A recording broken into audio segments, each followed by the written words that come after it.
So I just got the boss's ute. Boss is on holidays. Been sent down to Eden, which is about 700 kilometres south. They told me to leave tomorrow morning. I'm going to leave tonight, hook up the boat, go for a sneaky fish in the time that I save driving tonight, tomorrow morning. And this is how you make your work more enjoyable, especially when you've got a job like mine.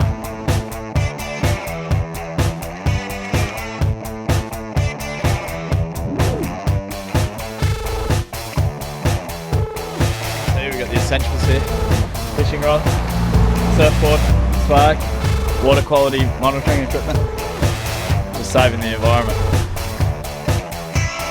Don't get upset, don't make a fool of yourself.